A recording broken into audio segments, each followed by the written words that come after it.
There are some very well-funded Chicagoland and nationwide animal organizations that help ensure Chicagoland animals and other animals suffer. They do this in a number of ways. The people that volunteer for these organizations or that are employed may be unaware that the organizations they are associated with cause harm. Many of these people may be sincere in their desire to help animals, but as with anything when it comes to organizations, nothing changes for the better if no one is willing to rock the boat. And so the harm and pathology goes on and on like a broken record.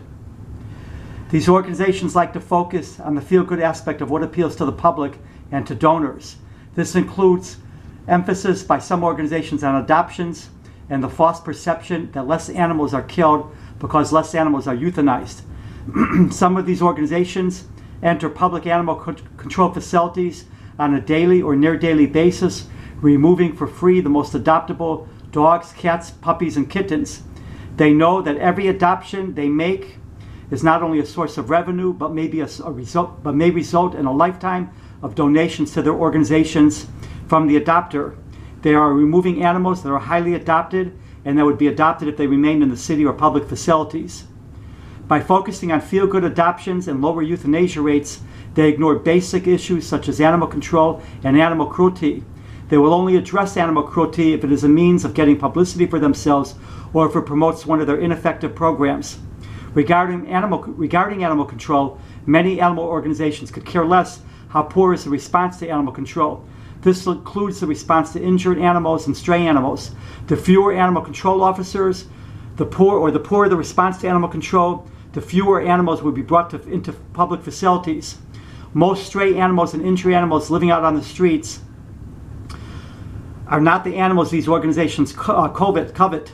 Having these animals die out of sight, out of mind on the streets means they get bragging rights that fewer animals are euthanized. They have no consideration whatsoever for the unfortunate animals that die slow deaths out on the streets.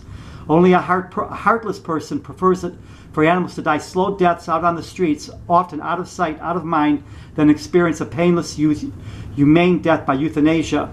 If there were true animal advocates, of which there are few if any, they would look at the response by Chicago and other cities to animal control. This includes looking at the number of calls, the nature of the cause, and what was the response. True animal advocates, this virtually non-existent group of people, would be a part of what they would learn. All of this is public information that can be easily assessed. Unfortunately, many of these so-called animal advocates and animal organizations could care less.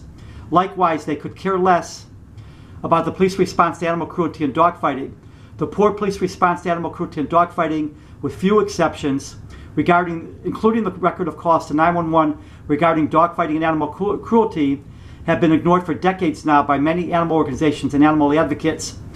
Ineffective investigations by token police teams, which are little more than an excuse for larger enforcement to continue to do little to nothing, and the ineffective and often harmful investigations conducted by a number of animal organizations have helped animal abusers and dogfighters. This is discussed extensively in previous blogs that I have written. If there was a proper response to the crimes of animal cruelty and dogfighting, many city facilities would be flooded with animals. There would be no choice but to dramatically increase euthanasia rates. The no-kill movement does not want this. It seems they prefer that dogs die in fights and from cruelty than upset the fiction that no-kill is being achieved. No-kill ignores the fact that animals have to be killed to feed dogs and cats. The movement to keep cats outside in feral colonies, even when the cats are neutered and spayed, means robins, other songbirds, and wildlife are killed. Harm also comes to outside cats from vehicles and abusive people that shoot, stab, and harm them in other ways. If people care about the police response to animal cruelty and dogfighting and the exploitative response from a number of animal organizations, and if people care about animal control, which means caring about millions of animals that are not part of feel-good adoptions, then millions of animals will not needlessly suffer from cruelty or from the harsh reality of living out on the streets. Animal adoptions may be called rescues, but they are not. They are adoptions. Many animal organizations know pet adoptions are highly profitable, tax-free moneymakers. By focusing on adoptions or so-called rescues, they get to continue ignoring or exploiting animal cruelty. The no-kill movement and many animal organizations will keep selling feel-goodness, hence the misuse of the word rescue. the animals that could be helped and freed from misery, cruelty, and pain is a number that far exceeds all the combined adoptions that take place in the United States.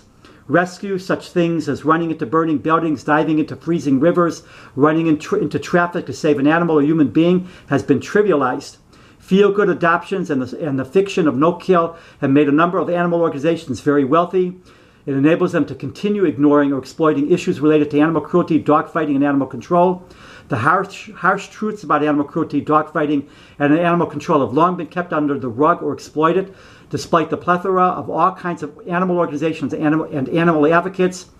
Many organizations and the no-kill movement in general have helped animal hoarding, ensuring in many instances animals are kept in filthy, overcrowded conditions. There's also the hidden scandal about where many of the so-called no-kill shelters get their dogs and cats. Animal misery is made possible not only by those that abuse and neglect, but also by those that are enablers. This includes those animal organizations and animal advocates that have turned a blind eye to animal cruelty and animal control, or that exploit animal cruelty, pain, and misery for their own gain.